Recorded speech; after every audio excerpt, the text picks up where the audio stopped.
Selesai menjalani raid dadakan, Jinwo ternyata langsung menemui Jinho yang sudah menunggunya di restoran. Dari percakapan keduanya, akhirnya diketahui kalau ayahnya Jinho sudah tahu semuanya tentang Jinwo dari salah satu hunter yang dia selamatkan di dalam Red Gate. Sementara itu, meski sudah berjanji merahasiakannya dari publik, Ki-hun ternyata melaporkan bantuan Jinwo kepada ketua serikatnya Choi Jong-in. Mendengar bagaimana Jinwo bisa menyelesaikan sebuah dungeon rank A sendirian, Choi Jong-in jadi merasa malu sendiri dengan gelar Ultimate Soldier yang dia sandang. Di hari berikutnya, banyak sekali wartawan yang berkumpul di depan gedung evaluasi hunter untuk meliput konferensi pers dari aktor papan atas yang bernama Lee Min-sung. Para wartawan langsung heboh begitu melihat Pak Baek dan Choi Jong-in tiba-tiba muncul di parkiran. Mereka pikir kedua ketua serikat tersebut sama-sama tertarik untuk merekrut sang aktor begitu hasil evaluasinya keluar. Padahal faktanya, keduanya nyaris perang dingin gara-gara rebutan Sung Jinwo. Jinwo-nya sendiri terlihat bingung karena banyak sekali wartawan di hari hasil reevaluasi hunternya akan diumumkan. Setelah melewati kerumunan wartawan, Jinwo dihadang oleh bodyguardnya Lee Min-sung ketika akan masuk ke dalam gedung. Namun bahkan Lee Min-sungnya sendiri pun tidak bisa berbuat banyak begitu Pak Go keluar menyambutnya secara langsung. Lee Min-sung yang kesal karena acaranya jadi terganggu, lalu menyuruh bodyguardnya untuk menyelidiki Jinwo. Tapi Lee Min-sungnya sendiri malah dicegat oleh agen Jinchul ketika akan masuk ke dalam gedung, padahal setengah jaman lagi rencananya dia akan menjalani evaluasi peringkat hunter. Dan meski dia sudah pamer punya kenalan orang dalam, agen Jinchul tetap tidak bergeming. Bahkan dia sampai memasang ekspresi mata menyala untuk mengusir sang aktor. Nah, karena sudah banyak yang melihat kemampuannya saat melawan para High Oak, Jinwo memutuskan untuk menunjukkan pasukan tentara bayangannya yang jumlahnya lebih dari 100. Pak Baek, Pak Choi, sampai Pak Go pun langsung melotot kaget begitu merasakan energi sihir yang Jinwo pancarkan. Alhasil, sertifikat hunter level S-nya Jinwo langsung keluar saat itu juga.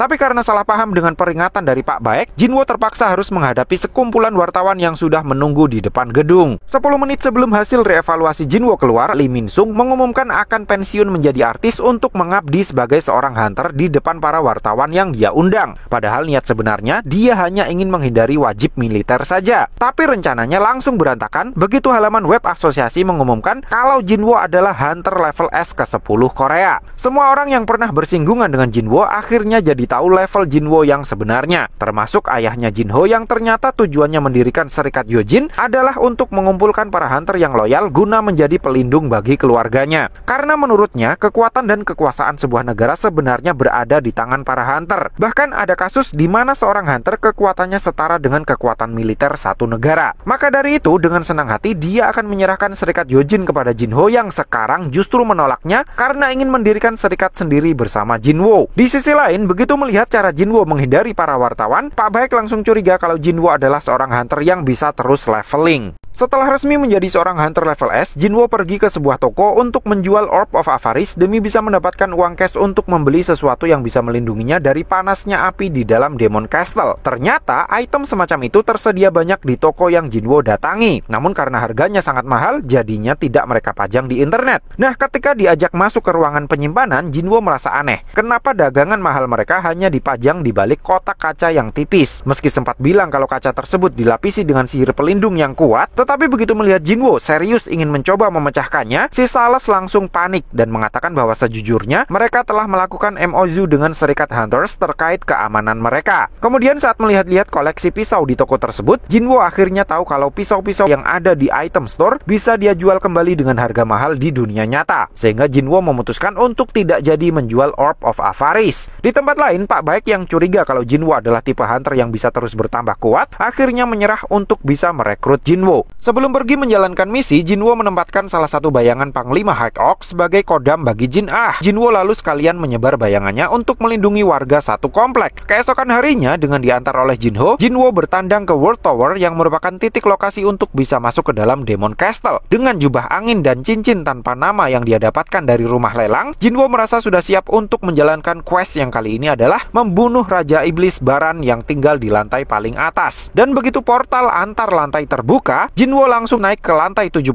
melanjutkan titik lokasi yang berhasil dia unlock sebelumnya. Begitu sampai di TKP, Jinwo langsung memberikan Orb of Avaris kepada Tusk dan menyuruhnya menghabisi setiap iblis yang ada. Dengan level Tusk yang aslinya sudah tinggi dan kini diperkuat dengan Orb of Avaris, kekuatan serangan sihirnya benar-benar membuat Jinwo merasa takjub. Di tempat lain, ayah Jinho resmi didiagnosa mengalami gejala tidur abadi seperti ibunya Jinwo. Di waktu yang sama, seekor monster semut bersayap berhasil mendarat di pesisir pantai terluar Jepang. Jepang. Di sebuah pulau terluar di Jepang, dua orang hunter rank D dan E mendapatkan tugas patroli rutin untuk mendeteksi kemunculan gate secara dini agar tidak terjadi dungeon break. Di saat itulah seekor monster semut bersayap tiba-tiba muncul di depan mereka. Di waktu yang sama, di dalam Demon Castle, Jinwo yang tidak bisa mengekstrak jiwa iblis yang sudah dia kalahkan memutuskan untuk membagi pasukannya menjadi 6 kelompok. Tugas mereka adalah menghabisi setiap iblis yang mereka temukan dan mencari kunci untuk bisa masuk ke lantai selanjutnya. Beberapa hari kemudian, Jinwo sudah sampai di lantai 80.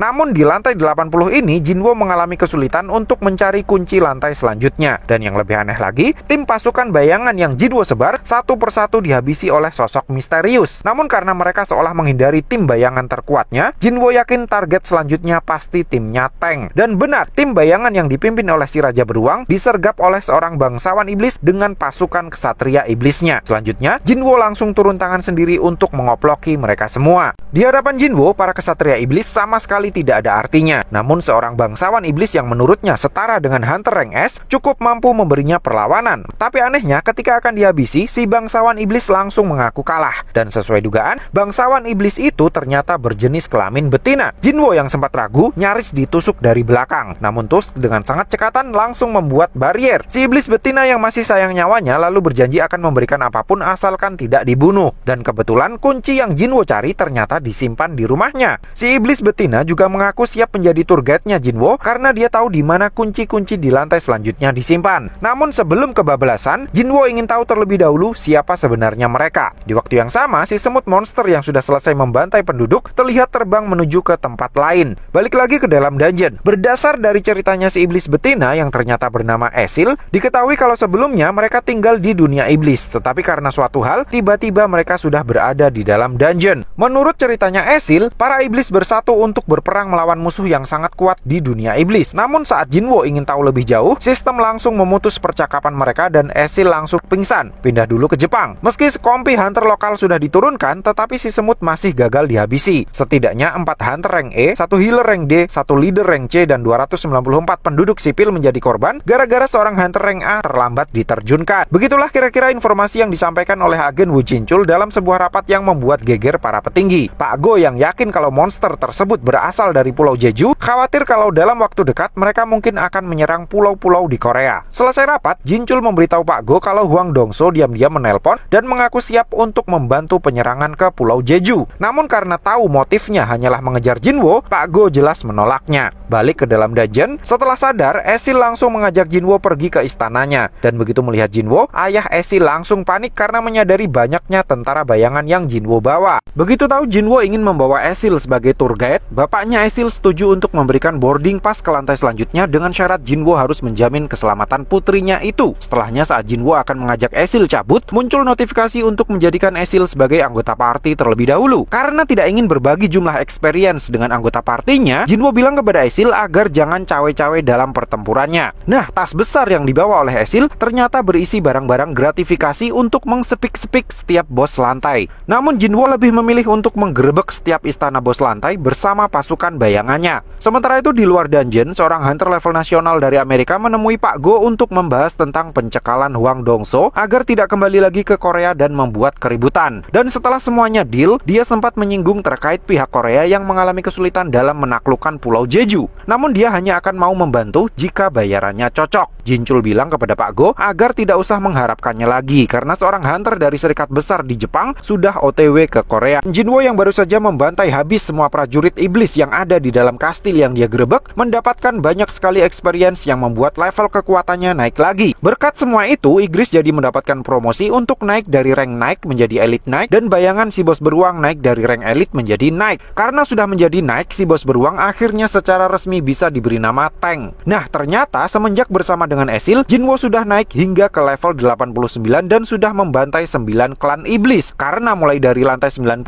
lawan yang akan Jinwo hadapi adalah para bangsawan iblis kelas tinggi, Esil mengusulkan untuk berdiplomasi saja. Namun lagi-lagi Jinwo menolaknya. Jinwo malah dengan santainya bilang kalau dia akan menghabisi semua klan iblis yang tersisa agar klan Radirnya Esil bisa menjadi klan iblis nomor 1. Esil kemudian bertanya kepada Jinwo kenapa dia mengampuni klan Radir. Dengan polosnya Jinwo bilang karena dia menyukai Esil. Suka yang Jinwo maksud di sini hanyalah suka sebatas berteman seperti dia dengan Jinho, tapi Esil sepertinya memahaminya lain. Seperti yang Esil bilang, tingkat kesulitan lantai mulai meningkat setelah lantai 90. Level monster dan jumlahnya tidak bisa disamakan lagi dengan lantai sebelumnya. Meski menghabiskan lebih banyak mana daripada sebelumnya, tetapi pada akhirnya Jinwo berhasil melewati setiap lantai. Melihat bagaimana Jinwo bisa mengalahkan klan iblis terkuat nomor 5 dan 4, Esil jadi penasaran, apakah semua manusia sekuat dirinya? Jinwo rasa mungkin hanya ada dua, yaitu Pak Go dan Hunter Cha. Namun dia yakin jika bisa menyelesaikan lantai 100, kekuatannya sudah berada di atas mereka berdua. Nah, saat akan naik ke lantai 98, Jinwo meminta Esil untuk pulang saja. Tetapi Esil menolak karena ingin melihat sampai selesai. Sementara itu di bandara Korea, Hunter rank S dari Jepang yaitu Koto Ryuji dan asistennya telah tiba. Konon dialah satu-satunya Hunter di Asia yang bisa menandingi kekuatan Hunter Liu Xiang dari Cina. Dan dia adalah ketua dari Serikat Hunter Draw Sword, di mana 11 dari 21 Hunter level S yang ada di Jepang merupakan anggotanya. Keduanya kemudian dijemput oleh seorang agen dari asosiasi untuk diantar langsung menemui Pak Go. Berdasar dari apa yang dikatakan oleh penerjemahnya yang bernama Hanekawa, mereka merasa tidak bisa mengabaikan insiden Pulau Jeju begitu saja karena ancamannya sudah sampai ke Jepang. Sehingga tujuan mereka menemui Pak Go adalah untuk mengajak bekerja sama membentuk sebuah aliansi Hunter elit untuk menyerang Pulau Jeju. Berdasar dari data yang sudah Jepang kumpulkan, setiap semut memang kekuatannya setara dengan Hunter level atas, tetapi masa hidup mereka hanya 1 tahun saja. Jadi tujuan dari penyerangan kali ini adalah untuk menghabisi ratu semutnya, agar tidak ada lagi monster semut yang lahir.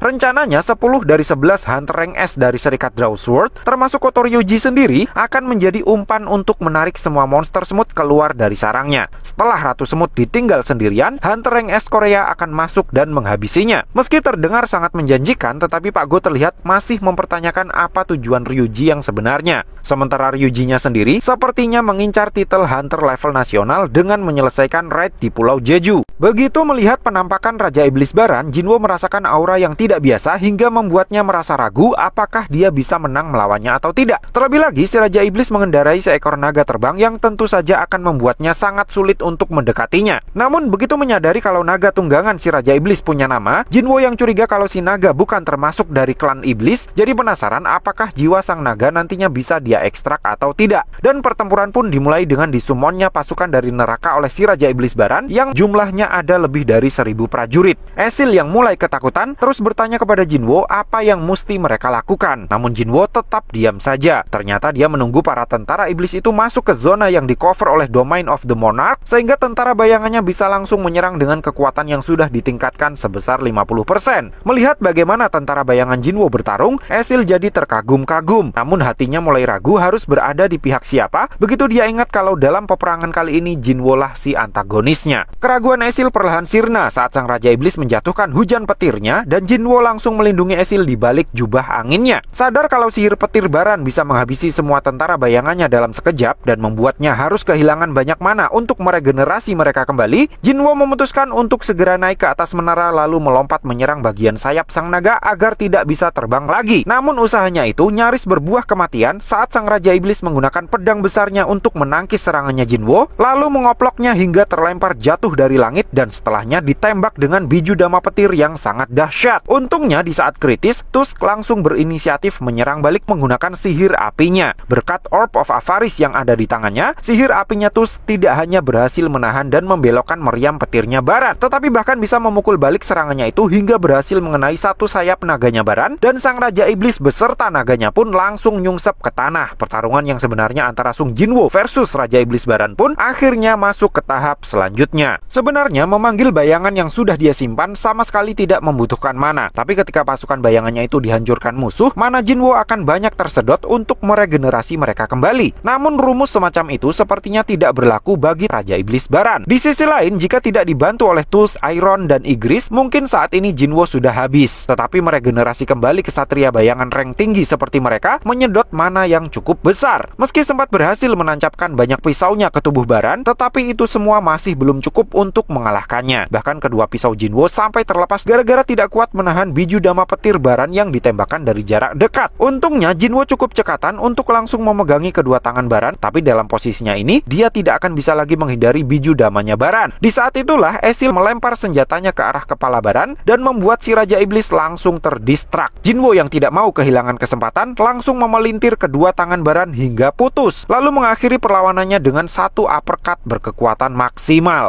Dengan kalahnya Raja Iblis Baran, misi Jinwo di Demon Castle akhirnya selesai dan Jinwo mendapatkan banyak drop item yang sangat berharga seperti cincin Demon Monarch, Longsword Raja Iblis, sepasang dagger Raja Iblis, tanduk Raja Iblis Baran, dan yang paling Jinwo cari-cari, darah murni Raja Iblis. Dengan darah murni Raja Iblis di tangannya, kini material untuk membuat Holy Water of Life akhirnya sudah lengkap. Jinwo yang sempat sedikit ragu akan hasil racikannya karena tingkat kesuksesan dalam membuat Holy Water of Life ternyata bergantung dari tingginya stats intelijen yang dia punyai, akhirnya bisa bernafas lega saat obat untuk menyembuhkan penyakit tidur abadi ibunya itu akhirnya berhasil dia ciptakan. Jinwo yang penasaran apakah obatnya akan benar-benar manjur atau tidak, jadi tidak sabar untuk segera kembali ke dunia nyata. Saat itulah Iron datang sambil membawakan mayatnya sang naga tunggangannya Baran. Para iblis yang sudah Jinwo kalahkan memang jiwanya tidak bisa dia ekstrak, tetapi naga tunggangannya Baran ternyata bisa. Lalu karena kesulitan mengingat nama aslinya, Jinwo akhirnya menamai naga bayangnya itu Kaisel.